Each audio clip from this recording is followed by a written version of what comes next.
आधी रात भी नहीं हुई। पूर्णचंद जी कह रहे हो गई है आधी रात, माने शायद आधी निद्रा।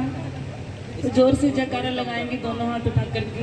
बोली प्राणनाथ प्यारे की, सदगुरु महाराज की, समस्त सुंदर साथ की।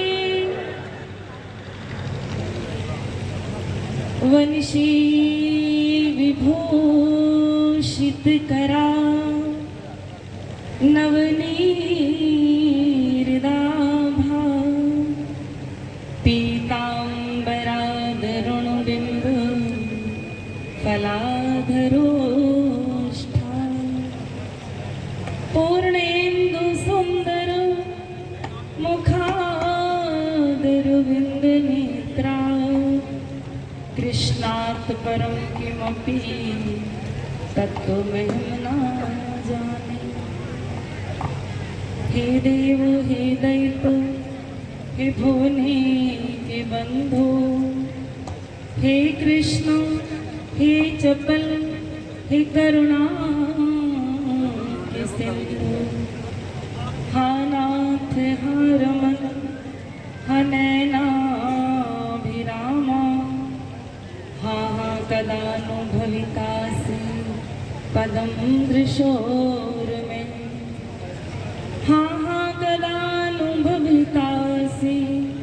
पदं दृशोर्मे। परम पूज्य श्री गुरु चरणों में विनमो बारंबार, बनी रहे स्मृति मधुर सुचि, मंगल में सुख सार।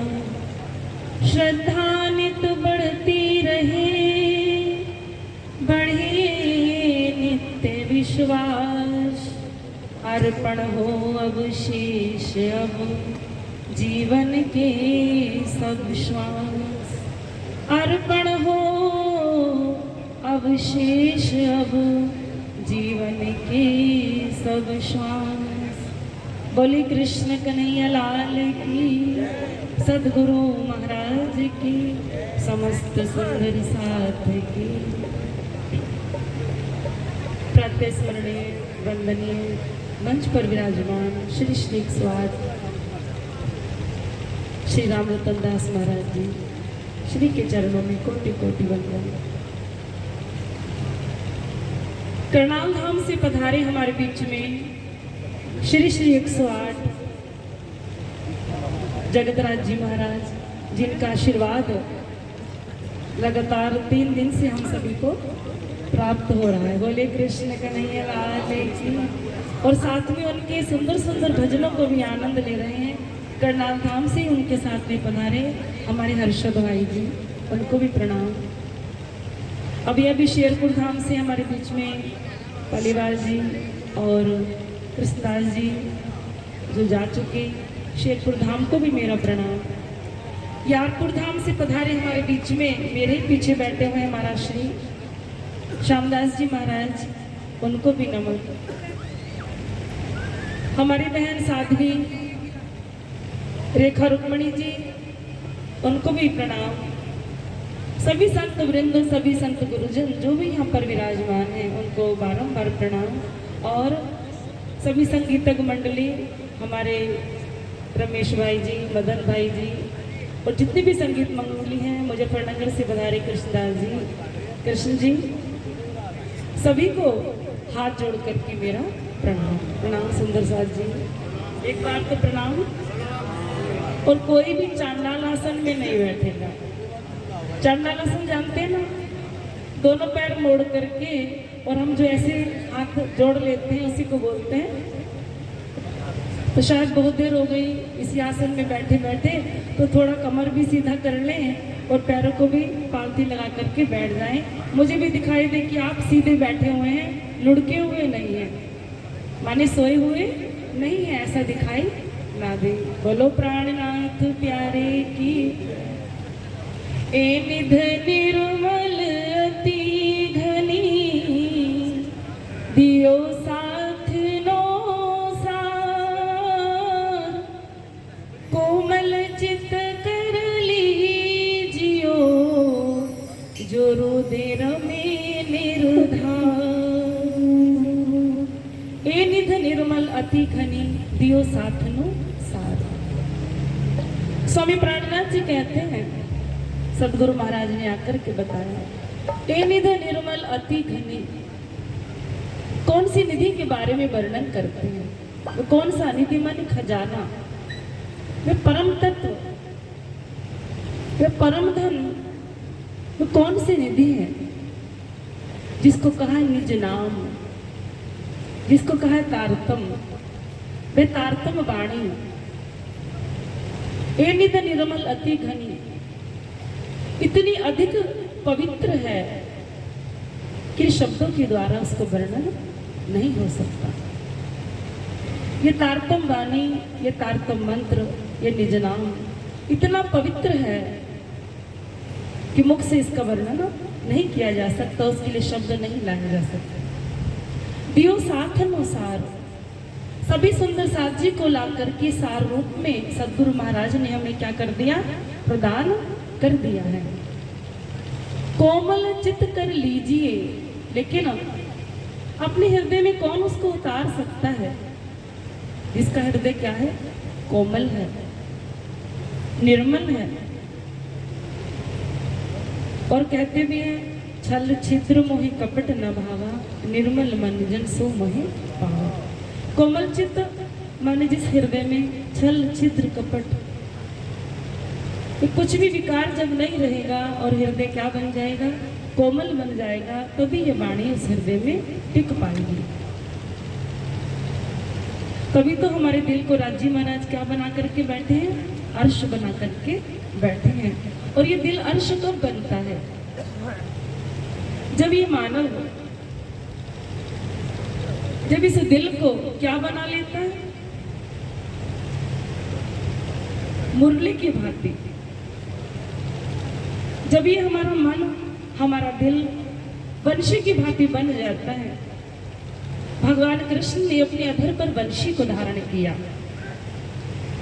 चाहते तो भगवान कृष्ण डंडा भी अपने अधर पर रख सकते थे, लेकिन भगवान ने वंशी को ही क्यों रखा अपने अधर पर?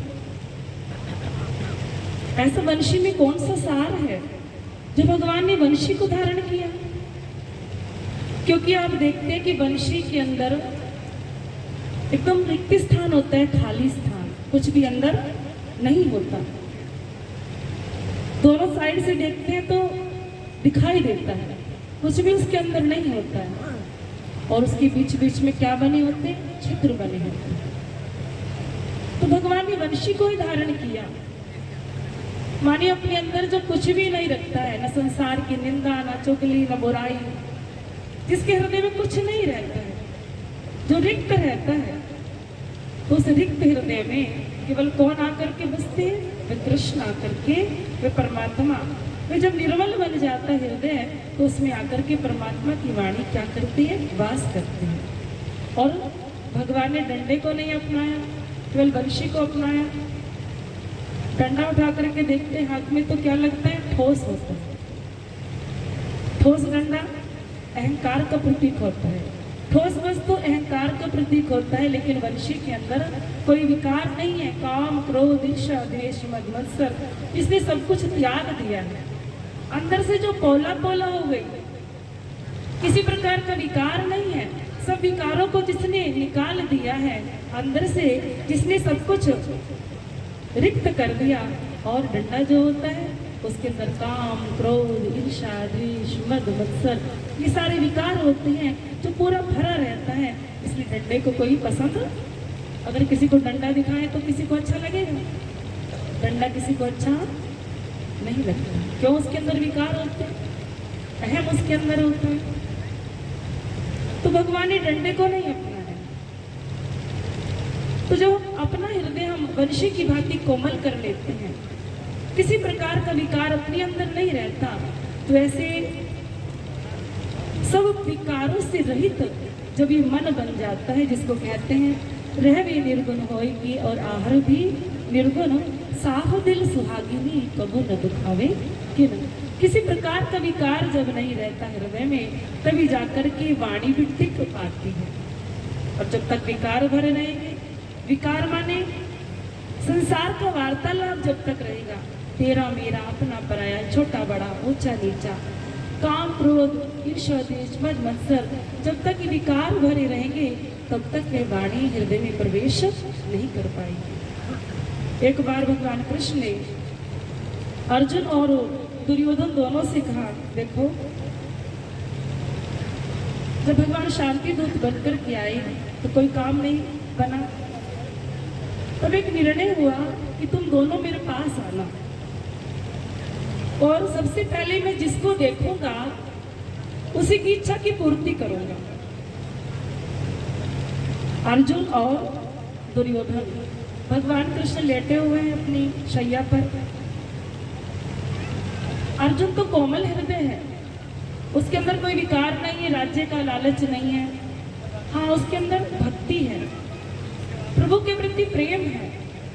वही भक्ति और प्रेम आत्र हृदय लेकर के अर्जुन पहुंच जाते हैं। क्यों? तन की जाने मन की जाने दिल की जाने चोरी, और उन प्रभु से क्या छिपा जिनके हाथ में डोरी। वो जो करेंगे अच्छा करेंगे, उनके दिल में यही विचार रहता है, और पहुंच जाते हैं दोनों। अर्जुन तो भगवान के चरण के पास जाकर के बैठते हैं, और दुर्योधन कहाँ बैठते हैं जाकर के? दुर्योधन ने सोचा सिर की ओर जाकर के बैठूंगा तो भगवान जल्दी देख लेंगे, और जो मैं सबसे पहले मांगूंगा उसको वह पूरा करेंगे।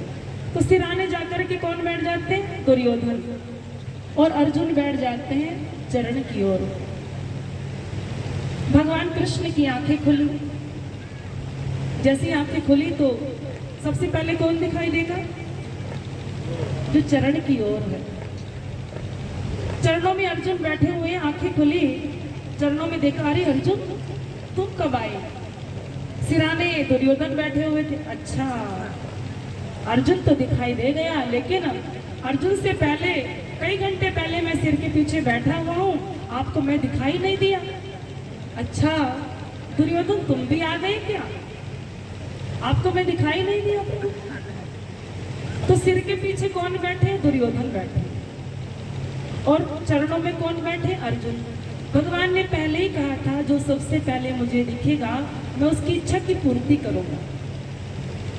दुर्योधन विकार लेकर के आया, काम क्रोध ईर्ष्या, उसके मन में ईर्ष्या भरी हुई है, विकार भरे हुए हैं, और जहाँ विकार होते हैं वह प्रभु कृपा प्राप्त नहीं होती। जहाँ विकार होते हैं वह जीवन में सफलता प्राप्त नहीं होती। आज अर्जुन सब विकारों से रहित केवल भगवान की भक्ति हृदय में लिए भगवान के चरणों में जब आकर के बैठ गए, और उनकी आंखें जैसे खुली, अर्जुन से कहा, अर्जुन मांगो, तुम्हें क्या मांगना है?